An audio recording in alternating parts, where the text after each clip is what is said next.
사랑하는 은혜와 진리 장로교회 교우 여러분, 어젯밤도 평안하셨습니까? 오늘도 우리의 삶 속에서 예수님을 가장 귀한 분으로 인정하며 오직 주님만 따르기로 결단하는 저와 여러분이 되시기를 주님의 이름으로 축원합니다. 오늘 새벽에 만나보면은 마태복음 17장 1절에서 13절입니다. 마태복음 17장 1절에서 13절을 제가 읽어드리겠습니다. 엿새 후에 예수께서 베드로와 야고보와 그 형제 요한을 데리시고 따로 높은 산에 올라가셨더니 그들 앞에서 변형되사 그 얼굴이 해같이 빛나며 옷이 빛과 같이 희어졌더라. 그때 모세와 엘리야가 예수와 더불어 말하는 것이 그들에게 보이거늘 베드로가 예수께 여쭈어 이르되 주여, 우리가 여기 있는 것이 좋사오니 만일 주께서 원하시면 내가 여기서 초막 셋을 짓되 하나는 주님을 위하여, 하나는 모세를 위하여, 하나는 엘리야를 위하여 하리이다. 말할 때에 호련히 빛난 구름이 그들을 덮으며 구름 속에서 소리가 나서 이르시되 이는 내 사랑하는 아들이요 내 기뻐하는 자니 너희는 그의 말을 들으라 하시는지라. 제자들이 듣고 엎드려 심히 두려워하니 예수께서 나와 그들에게 손을 대시며 이르시되 일어나라, 두려워하지 말라 하시니 제자들이 눈을 들어 보매 오직 예수 외에는 아무도 보이지 아니하더라. 그들이 산에서 내려올 때에 예수께서 명하여 이르시되 인자가 죽은 자 가운데서 살아나기 전에는 본 것을 아무에게도 이르지 말라 하시니 제자들이 물어 이르되 그러면 어찌하여 서기관들이 엘리야가 먼저 와야 하리라 하나이까? 예수께서 대답하여 이르시되 엘리야가 과연 먼저 와서 모든 일을 회복하리라. 내가 너희에게 말하노니 엘리야가 이미 왔으되 사람들이 알지 못하고 임의로 대우하였도다. 인자도 이와 같이 그들에게 고난을 받으리라 하시니 그제서야 제자들이 예수께서 말씀하신 것이 세례 요한인 줄을 깨달으니라. 마태는 어제와 그제 우리가 다룬 마태복음 16장의 다음 내용으로 그로부터 엿새 후에 예수님이 베드로와 야고보 그리고 그의 형제 요한을 데리고 따로 높은 산으로 올라가신 일명 변화산 사건이라 불리는 사건을 소개합니다. 결론부터 먼저 이야기하면 이 변화산 사건은 예수님이 어떤 분이신지를 보여주는 또 하나의 중요한 사건입니다. 이 사건은 마치 예수님이 세례를 받으신 후에 하늘에서 하나님이 직접 음성으로 예수님을 자신의 아들이라고 인정하신 것만큼이나 충격적이고 어마어마한 사건이라고 할 수 있습니다.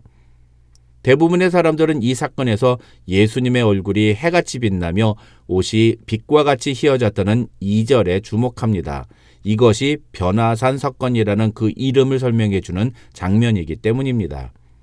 하지만 학자들은 이 변화산 사건에서 우리가 주목해야 하는 내용은 2절이 아니라 예수님의 얼굴과 옷이 그렇게 변화되었을 때 그때의 유대인들이 가장 위대한 선지자로 여기는 모세와 엘리야가 예수님과 더불어 말하는 것을 제자들이 보았다는 3절이라고 주장합니다.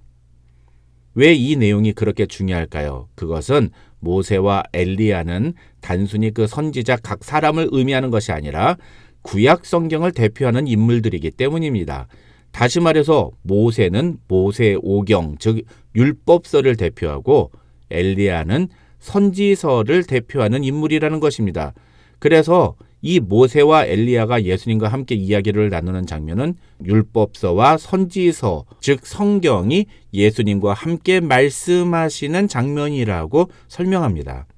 그런데 저는 이 2절이나 3절보다 더 중요한 구절이 오늘 본문에 있다고 생각합니다. 그것이 바로 5절입니다. 왜냐하면 이 5절이야말로 이 변화산 사건의 실제적인 목적과 의미를 보여주는 구절이기 때문입니다. 제가 이런 주장을 하는 이유는 바로 16장 27절과 28절 때문입니다. 16장 27절과 28절에서 예수님은 인자가 아버지의 영광으로 그 천사들과 함께 오리니 여기 서 있는 사람 중에 죽기 전에 인자가 그 왕권을 가지고 오는 것을 볼 자들도 있느니라고 말씀하셨습니다. 중요한 건 여기 서 있는 사람들이 바로 예수님의 제자들이고 그들 중에 오늘 본문에 나오는 베드로와 야고보 그리고 요한이 포함된다는 것입니다. 그런데 그 베드로가 어떤 사람입니까? 그는 비록 예수님께 주는 그리스도시요 살아계신 하나님의 아들이시니이다 라는 고백을 했지만 곧이어 예수님의 십자가 사건을 부정하고 반대함으로써 예수님께 사탄아 내 뒤로 물러가라 하는 책망을 듣기도 했습니다. 그러면서 마태는 이런 내용과 함께 예수 그리스도께서 이때부터 자기가 예루살렘에 올라가 고난을 받고 죽임을 당하고 제3일에 살아나야 할 것을 제자들에게 비로소 나타내셨다고 말합니다.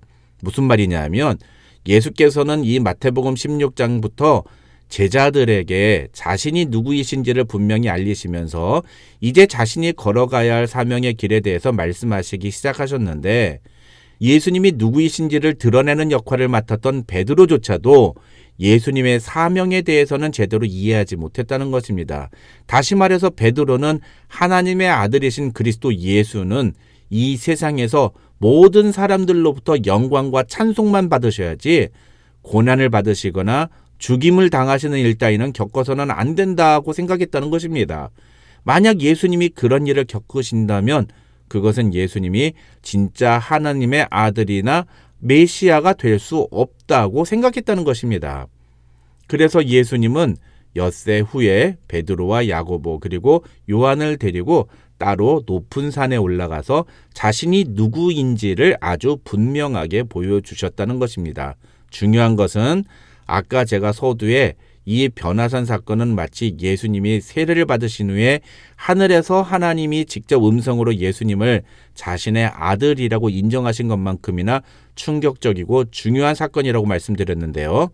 5절을 보시면 이 변화산 사건에서도 그 마태복음 3장에서와 똑같은 장면이 나온다는 것입니다. 예수님이 변화되신 모습을 본 베드로는 예수님께 여기가 좋사오니 주님만 허락하시면 여기다 초막셋을 짓겠습니다 라고 이야기합니다.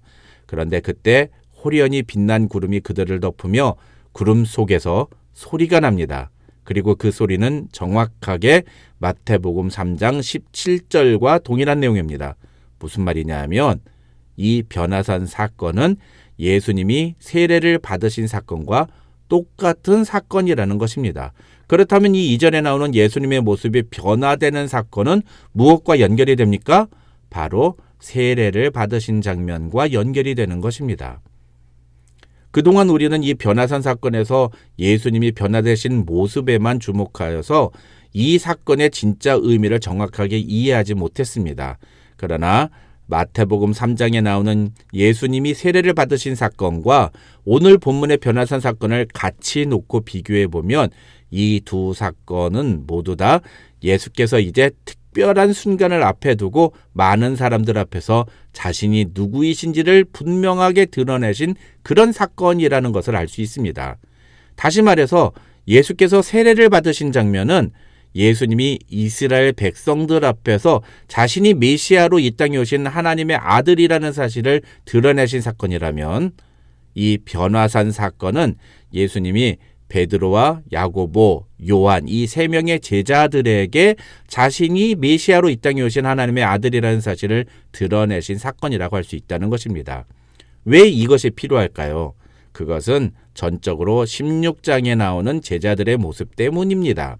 다시 말해서 앞으로 예수께서 십자가를 지시고 죽으신 후에 사흘 만에 다시 부활하심으로 온 인류를 구원할 메시아가 되셨음을 온 세상에 증거할 책임이 있는 제자들에게 이것이 확실한 사건임을 각인시키기 위해서 오늘 변화산 사건을 보여주셨다는 것입니다. 베드로후서 1장 16절로 18절을 보면 베드로는 이런 말을 합니다. 우리는 그의 크신 위엄을 친히 본 자라.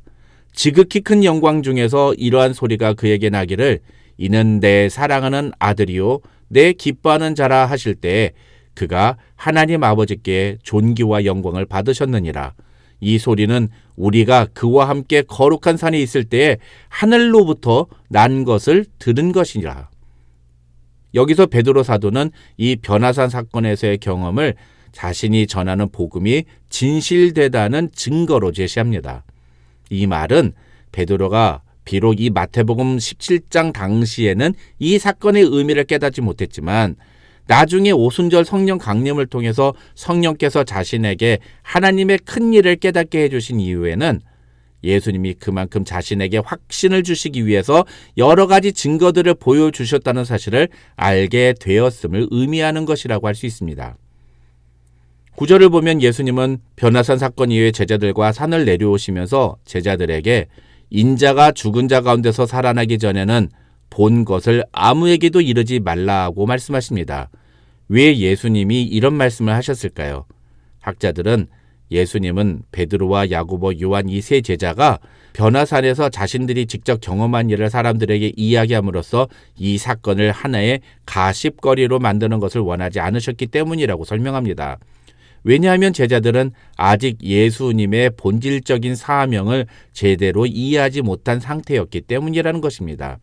하지만 또 어떤 학자들은 예수님이 자신의 백성을 죄에서 구원하기 위해 메시아로 이 땅에 오신 하나님의 아들이라는 사실을 증명하는 가장 확실한 증거는 이 변화산 사건이 아니라 부활 사건이기 때문에 예수님은 부활이라는 확실한 증거를 제자들이 체험할 때까지 예수께서 메시아라는 사실을 보여준 이 변화산 사건의 경험을 말하지 말라고 말씀하셨다고 설명하기도 합니다. 저는 이 두 번째 해석이 오히려 더 타당한 해석이라고 생각합니다. 그런데 10절을 보면 제자들은 예수님께 그러면 어찌하여 서기관들이 엘리야가 먼저 와야 하리라 하나이까? 라고 질문합니다. 이 말은 예수님이 진짜 메시아라면 왜 서기관들은 엘리야가 먼저 올 것이라고 이야기를 했냐는 뜻입니다. 그러자 12절에서 예수님은 엘리야가 이미 왔으되 사람들이 알지 못하고 임의로 대우하였도다. 인자도 이와 같이 그들에게 고난을 받으리라고 말씀하십니다. 그러자 13절을 보면 제자들은 예수님이 말씀하신 그 엘리야가 바로 세례 요한이었다는 것을 깨달았다고 마태는 말합니다. 오늘 말씀을 통해 우리는 예수가 나의 구세주라는 사실을 무엇을 통해 확인하고 믿는지를 다시 한번 생각해 보았으면 좋겠습니다. 우리는 비록 변화산 사건을 직접 체험하지는 못했습니다. 그러나 우리가 예수님의 부활을 믿는다면 이 변화산 사건도 믿지 못할 것이 없습니다. 그만큼 부활을 믿는 것은 우리에게 중요한 사건인 것입니다. 오늘도 우리의 구원자 되시는 예수님을 믿음으로 고백하며 부활이라는 확실한 증거 위에서 그 믿음대로 살아가는 저와 여러분이 되시기를 주님의 이름으로 축원합니다.